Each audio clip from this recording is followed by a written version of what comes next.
Esingdami aydın akşamlar Xayrlaştık kol sunup astan Esingdami aydın akşamlar Xayrlaştık kol sunup astan Nigar senin gözün yaşlandı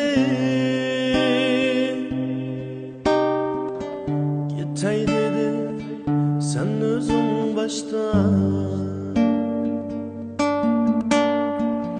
Nigar senin gözün yaşlandı Gitay dedin sen özün başta Ah nigarım yığlama dedi Gözlerini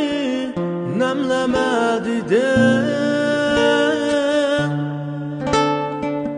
Ah nigarım yığlama dedi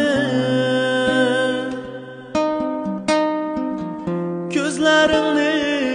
nemleme dedi Şahla gözün bana bakkanda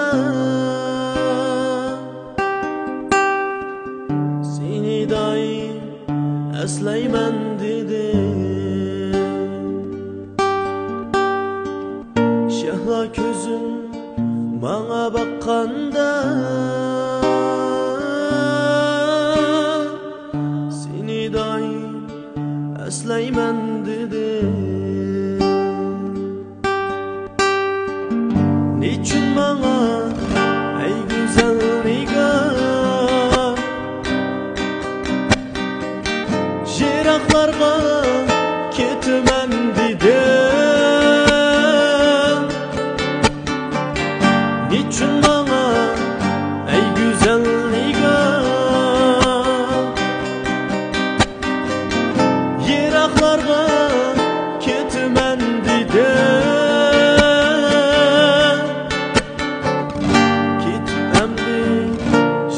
Jirakka